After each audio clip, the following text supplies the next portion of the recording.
Class 12th physics का हम subjective question देखेंगे। बोर्ड एग्जाम 2025 के लिए बहुत ही इंपॉर्टेंट रहेंगे सब्जेक्टिव क्वेश्चन, ठीक ना। क्वेश्चन किसका रहेगा? तो फिजिक्स का रहेगा, ठीक ना।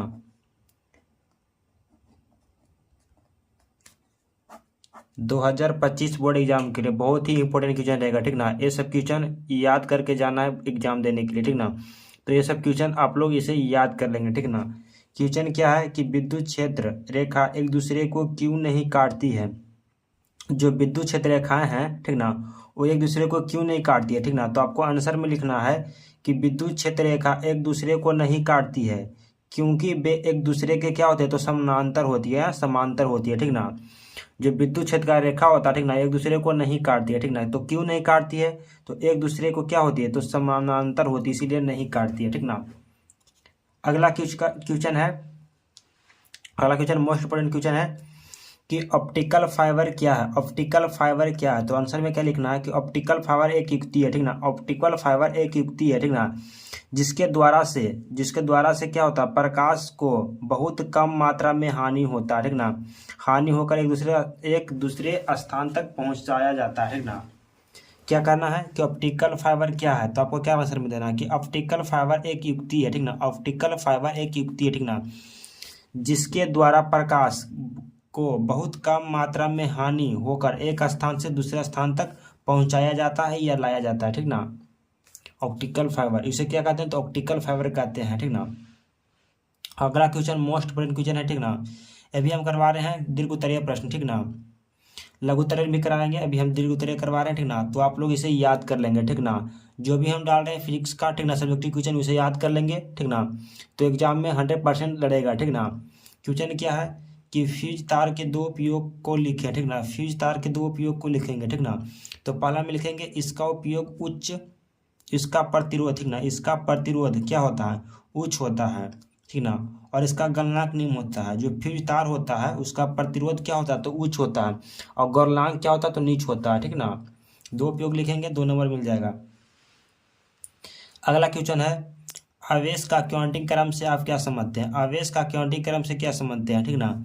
क्वांटिक क्रम मतलब क्या?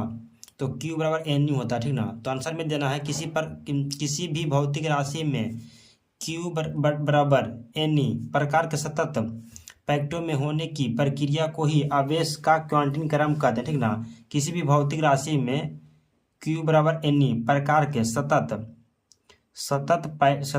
पैक्टों में होने वाली या होने की प्रक्रिया या क्रिया, ठीक ना। प्रक्रिया या लिख सकते हैं किया, होने की किया नहीं, प्रक्रिया यहाँ पे होगा, ठीक ना।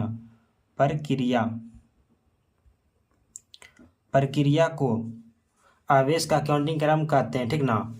इतना लिखेंगे, आपको 2 मार्क्स मिल जाएंगे कंफर्म, ठीक ना, 100%। आप श्योर रहें इसके लिए। नेक्स्ट क्वेश्चन देखेंगे, क्वेश्चन नंबर देखेंगे 4 हो गया। क्वेश्चन नंबर देखेंगे 5।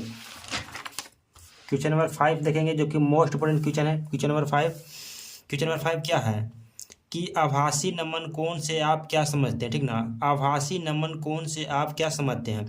तो आपको आंसर में लिखना है इसी प्रकार से, जिस तरह से हम लिखे उसी तरह से लिखना है आंसर में, ठीक ना। आंसर में लिखना है, यहाँ पे उत्तर दे के लिखेंगे, ठीक ना। जो सुई पृथ्वी के चुंबक क्षेत्र की दिशा, जो सुई पृथ्वी के चुंबक क्षेत्र की सही दिशा का संकेत नहीं देता है, जो सुई है वो सही दिशा का संकेत नहीं देता है, ठीक ना, तथा सुई द्वारा क्षैतिज के साथ बनाया गया कोण आभासी कोण कहलाते हैं या कहते हैं, ठीक ना। जो सुई पृथ्वी के चुंबक क्षेत्र की सही दिशा का संकेत नहीं देता है, ठीक ना, तथा सुई के द्वारा क्षैतिज के साथ बनाया गया कोण को आभासी नमन कोण कहते हैं, ठीक ना। क्वेश्चन नंबर देखेंगे 6।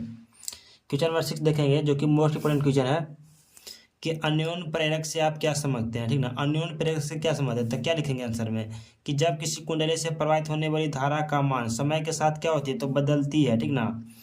जब किसी कुंडली से प्रवाहित होने वाली धारा का मान क्या होता है?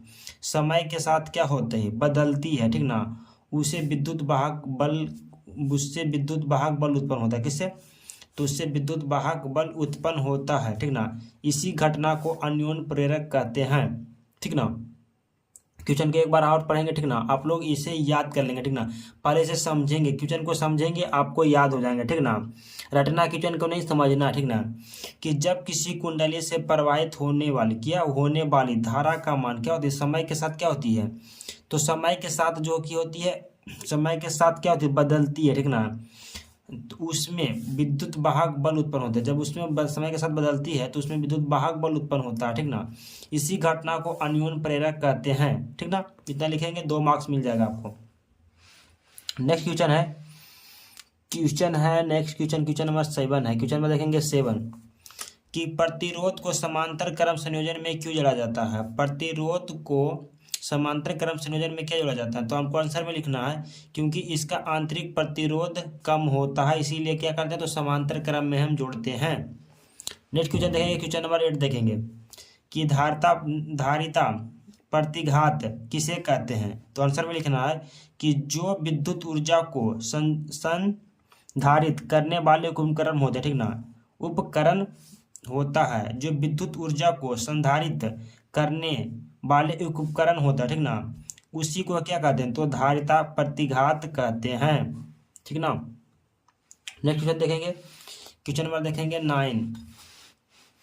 क्वेश्चन नंबर 9 देखेंगे जो कि मोस्ट इंपॉर्टेंट क्वेश्चन है। क्वेश्चन नंबर 9 बिल्कुल। क्वेश्चन नंबर 9 है कि विद्युत चुंबकीय तरंग के 2 गुणों को लिखें या रूप लिखें, ठीक ना। विद्युत चुंबकीय तरंग के 2 गुणों को लिखेंगे, तो आंसर में आपको क्या लिखना है, आंसर में लिखना है कि विद्युत चुंबकीय तरंग के 2 गुण निम्नलिखित हैं, ठीक ना। उसके बाद आपको ऐसे लिखना है, ठीक ना। तो आंसर में लिखना है कि इससे चलाने के लिए किसी माध्यम की आवश्यकता नहीं होती है या पड़ती है, ठीक ना।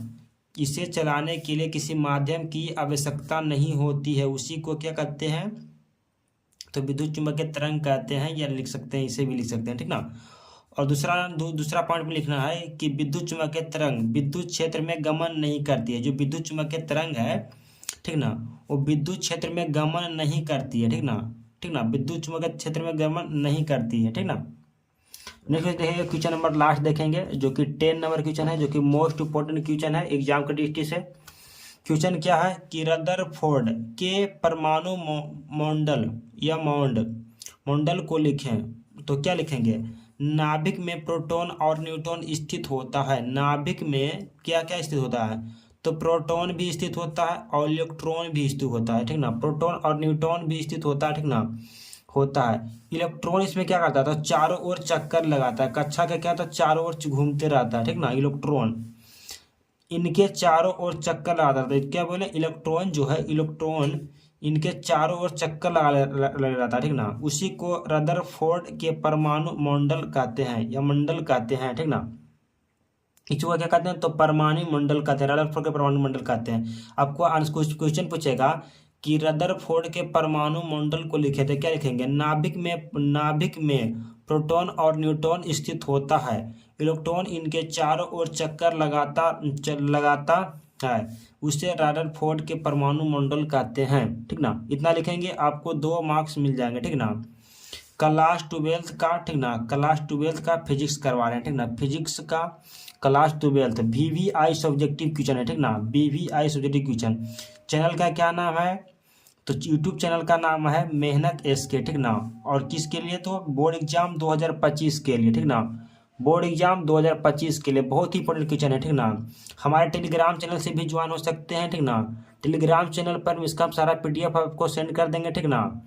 अगर आप लोग टेलीग्राम चैनल पर जुड़ेंगे, ठीक ना, तो कमेंट में करेंगे कि टेलीग्राम चैनल पर हम सर जुड़ गए हैं, PDF आप सेंड कर दीजिए, तो हम PDF सेंड कर देंगे आपको, ठीक ना। ऑब्जेक्टिव का भी कर देंगे और सब्जेक्टिव का भी कर देंगे, ठीक ना। तो आप लोग टेलीग्राम पे जरूर से जरूर जुड़ें, ठीक ना। आपको यहाँ पे चैनल के प्लेलिस्ट में भी ना दे देंगे, ठीक ना, आपको लिंक दे देंगे। अगला साल भी करवाए थे सब्जेक्टिव क्वेश्चन, ठीक ना, जो एग्जाम में बहुत लड़ा था क्वेश्चन, ठीक ना। तो इस बार भी लड़ने का बहुत ही संभावना है, जो कि हम बहुत ही अच्छा से क्वेश्चन करवाएंगे, एग्जाम से पहले एक दिन करवाएंगे, जिससे आप लोगों को देख लेना, जो भी सब्जेक्ट का रहेगा उस सब्जेक्ट करवा देंगे, 100% एग्जाम में लड़ेगा, ठीक ना। तो क्वेश्चन क्या था, पहले क्वेश्चन का एक बार और हम बता देते हैं कि रदरफोर्ड के परमाणु के मंडल को लिखें, ठीक ना। तो क्या लिखना है आंसर में कि नाभिक में प्रोटॉन और न्यूट्रॉन स्थित होता है, इलेक्ट्रॉन इनके चारों ओर चक्कर लगाता है, उसे रदरफोर्ड के परमाणु मंडल कहते हैं। ठीक ना। तो आप लोग इसे ज़रूर से ज़रूर याद कर लेंगे। अगर चैनल पर नए होंगे तो चैनल को सब्सक्राइब कर लेंगे। चैनल का नाम है मेहनत एसके, ठीक ना, जिसको आप जरूर से जरूर ऐसे सब्सक्राइब कर लेंगे, ठीक ना। ऑब्जेक्टिव सब्जेक्टिव का सारा क्वेश्चन मिलते रहेगा, ठीक ना। आप जिस पे कमेंट करेंगे उस चैनल का हम मैथ का बोलेंगे तो मैथ का, ठीक ना। तो मिलते हैं अब नेक्स्ट वीडियो में, तब तक के लिए बाय बाय बाय। जय हिंद, जय भारत।